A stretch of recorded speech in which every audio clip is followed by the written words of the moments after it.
আল্লাহ সম্মান দিলে এটা স্থায়ী হয়, টাকা দিয়া সম্মান কিনলে ঝামেলা হয়। আপনারাও মাঝে মাঝে টাকায় সম্মান বিক্রি করেন, আর এদেশের কিছু মানুষ আছে টাকা দিয়া সম্মান কিনে। যেমন সামনে নির্বাচন আসতেছে, আগের রাতে আপনারা টাকা খাবেন আর সম্মান বিক্রি করে দিবেন, আর নির্বাচনের প্রার্থীরাও টাকা রেডি করতেছে, সম্মান কিনবে। একটু আস্তে আওয়াজ দিলে হয় না? দেখছেন নি কারবার?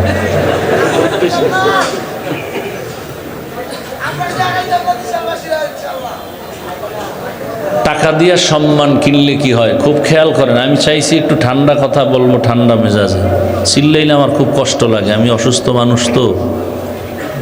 চিল্লানের জন্য আবার কিছু মানুষ আলাদা আছে, এদের বয়ান টোটালটাই চিল্লা চিল্লির বয়ান, গরম বয়ান। আল্লাহ এক একজনের এক এক তবিয়ত দিছেন, কথা ঠিক না? সাহাবায়ে কেরামদের মধ্যে কেউ ঠান্ডা, কেউ গরম, কথা ঠিক না? আবু বকর সিদ্দিক রাদিয়াল্লাহু তাআলা আনহু, আর নামেরও একটা অ্যাকশন আছে তো। ওমরের নামওয়ালা মানুষগুলোই একটু গরম। মুসা নামের মানুষ, বেয়াদবি করবা না কিন্তু, আমি বয়ান ছেড়ে দেব। বারবার বলতেছি আওয়াজ কমানোর জন্য। মুসা নামের মানুষগুলোর মেজাজ একটু কি, আমার বাবার নাম মুসা, মনে হয় যেন আজরাইলের কেউ না দেখলে হেরে দেখলে হয়। আমরা তো তার সন্তান। কোরআন হাদিস পড়ে আজরাইলের যে গুণাগুণ শুনছি, এর থেকে ডবল হের ভিতরে এক আতঙ্ক। রোজার মাসে হিন্দুরা পর্দা টানায় কি খাওয়াইতেছে, মুসলমান ঢুকে খায়, এমন থাপ্পড় দিছে। চেয়ারম্যান, টিওনো, ওসি সব গরম গরম হয়ে শুনছে থাপ্পড়কে দিছে মুসা। চেয়ারম্যান কয় হ্যাঁ, এর কথা চলবে না। আল্লাহ। আবু বকর সিদ্দিক নামগুলো একটু নরম। মানুষ শখ কইরা গরুর নাম দিছে ওমর, হে গরু খালি গরম না, একটু দুধ দহন করতে পারে। আর একটার নাম দিছে আবু বকর, খুব ঠান্ডা।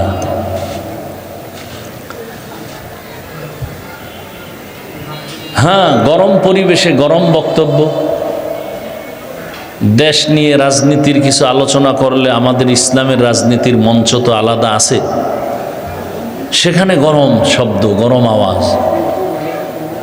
তারপরও ঠান্ডা মাথায় কিছু কথা, এর মধ্যে যে গরম নাই, আসলে ইমানটাই তো একটা গরম, মানুষ এটাকে দমায় রাখতে পারে না।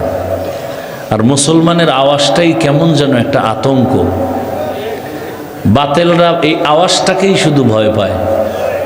টাকা নাই, পয়সা নাই, বাড়ি নেই, গাড়ি নেই মুসলমানের, এরপরও টাকাওয়ালা, বাড়িওয়ালা, গাড়িওয়ালা, অস্ত্রধারীরা মুসলমানকে ভয় পায়। এটা ঈমানের শক্তি। তো যে কথাটা বলতেছিলাম, নির্বাচনের আগে আপনারা সম্মান বিক্রি করবেন, ফলে কি পাবেন জানেন? জায়গায় আপনার ইজ্জত নষ্ট হবে, আপনার মাইয়ার ইজ্জত নষ্ট হবে, আপনার স্ত্রীর সম্মান ভুলণ্ঠিত হবে, আল্লাহ না করুন ধর্ষিতা হবে। কারণ আপনি তো সম্মানের নাই, ওটা তো ভোটের আগে বিক্রি করে ফেলছেন। আর যারা সাময়িক টাকা নিয়ে সম্মান কিনছে, এরা ফাইনালে প্রথমে পাবে ফুলের মালা, ফাইনালে জুতার মালা। কি এটা বাংলাদেশের একটা চরিত্র। আর আল্লাহর দেয়া সম্মান, মহামারী করোনায় সব বন্ধ, স্কুল, কলেজ, ভার্সিটি, চাকরি, ব্যবসা, ফ্যাক্টরি, গাড়ি সব বন্ধ। কোরআনওয়ালাদের একটা মাদ্রাসাও বন্ধ হয়নি। সম্মান কে দিছেন? এখনো সব পেরেশান, এখনো সবাই পেরেশান। একমাত্র পেরেশান মুক্ত আমরা উলামায়ে কেরাম, টুপিওয়ালা, রসুলের আদর্শওয়ালারা। আমাদের কোনো টেনশন নাই, আমাদের চেয়ারেরও কোনো মেয়াদ নেই, যেই চেয়ার গেলনি কোনো টেনশনও নাই। কারণ এই চেয়ার আমরা জোর করে দখল করি নাই, আল্লাহ দান করেছেন। এ কারণে আমাদের কোনো পেরেশানিও নাই। তবে একটু পেরেশানি, আপনারা জুলাই আন্দোলন করলেন শান্তির জন্য, দ্বিতীয়বারের মতো দেশ স্বাধীন করেছেন, বাংলাদেশের রাস্তার মোড়ে মোড়ে স্বাধীনতার স্মৃতি আঁকা।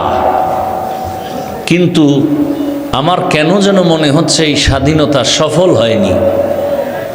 আপনাদের ধারণা কি সফল হয়েছে? সফল যদি হয়ে থাকে তো পাথরের মাধ্যমে মানুষ মরে কেন? জুলাই স্বাধীনতা সফল হলে বাবার সামনে মেয়েকে উলঙ্গ করে ধর্ষণ করা হলো কেন বগুড়া শহরে?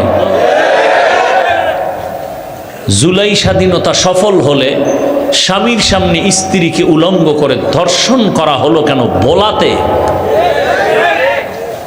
ব্যবসায়ী কেন নিরাপত্তা পাচ্ছে না? চান্দাবাজার ধান্দাবাজের উপদ্রব কেন? বোঝা গেল এই স্বাধীন সফল নয়। প্রস্তুতি নিতে হবে, কাফন কিনে রেডি হতে হবে, নতুন এক সফল স্বাধীনতার জন্য আমরা আবার ময়দানে আসতে হবে এবং সেই স্বাধীন হবে সফল স্বাধীন, চূড়ান্ত সফল। আর সে স্বাধীন হবে ইসলামের স্বাধীন। কিসের স্বাধীন? কারণ এই পৃথিবীতে আপনি ইসলাম মানেন বা না মানেন, শান্তির একমাত্র ঠিকানার নাম ইসলাম।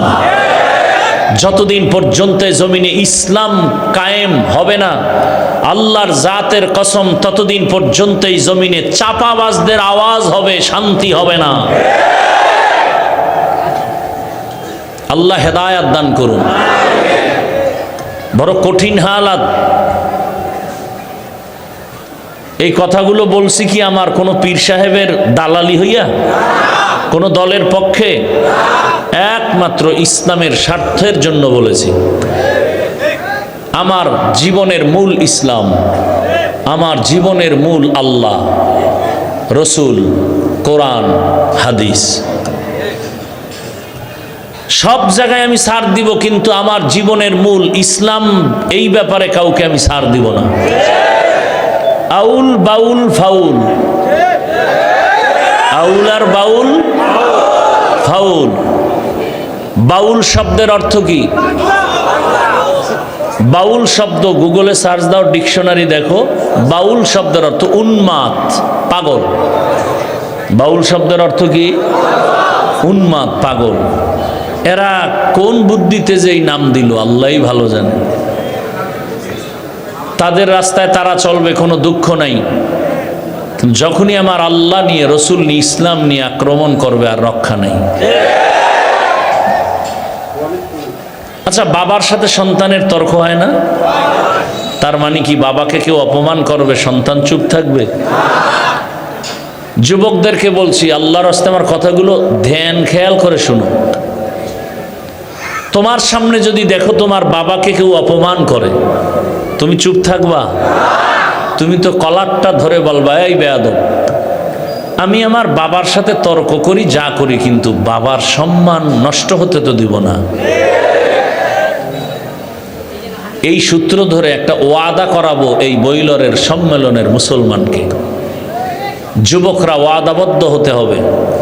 এখানে বহু আল্লাহর বান্দা আছেন, ঠিকমতো নামাজ পড়েন না, দাড়ি রাখেন, পর্দা করেন না, কিন্তু ইসলামকে ভালোবাসেন তো, আল্লাহকে ভালোবাসেন তো, রসুলকে ভালোবাসেন তো। তাহলে একটা ওয়াদা আপনাদের কাছে থাকবে যে আপনি ইসলামের লাইনে নামাজটা ঠিকমতো পড়তে পারেন বা না পারেন, আপনাকে বুঝাবো হাসি মুখে। আপনি দাঁড়িয়ে রাখতে পারেন বা না পারেন, কিন্তু আপনি এই ওয়াদা করবেন আপনার নজরে, চোখের সামনে ইসলামকে অপমান হতে দিবেন না। এটা কোনো দলের কথা? যদি আপনার সামনে কেউ ইসলাম নিয়ে, রসুল নিয়ে, কোরআন নিয়ে, এই কোরআনের আলেম নিয়ে যদি কেউ কটূক্তি করে, খাটো করার কোনো স্লোগান দেয়, সাথে সাথে কলারটা ধরে বলবেন, এই রাধুনির বাচ্চা, সাবধান। কিসের বাচ্চা? রাধুনির বাচ্চা। এটা গালি না, এটা মজার কথা। প্রত্যেকের আম্মাজানরাই তো রাধুনি। কি আমার মাও রাধুনি, আপনার মাও? তা আমরা মায়ের সন্তান না? তাহলে মজার কথা বলবেন, গালি দেওয়ার দরকার নাই। আয় রাধুনির বাচ্চা, আমি নামাজ পড়ি না ঠিক, আমি ঠিক মতো রোজা রাখি না, আমি দাড়ি রাখি না, পর্দা করি না, কিন্তু আমার জীবনের মূল ইসলাম। যদি একটা কথা ইসলামকে খাটো করে বলো, আমি আলেম থেকে কালেমা শিখছি, আমি আলেম থেকে ইসলাম শিখছি, সে আলেমকে যদি অপমান করো, তোর চামড়া তুলে না ফেলে এখান থেকে বিদায় হব না। একটা হুঙ্কার দিবেন, কোনো বেয়াদব আলেমের সাথে বেয়াদবি করার দুঃসাহস পাবে না। আলেমকে যখন উল্টাপাল্টা বলে স্টেজের মধ্যে, আপনারা তখন মোয়া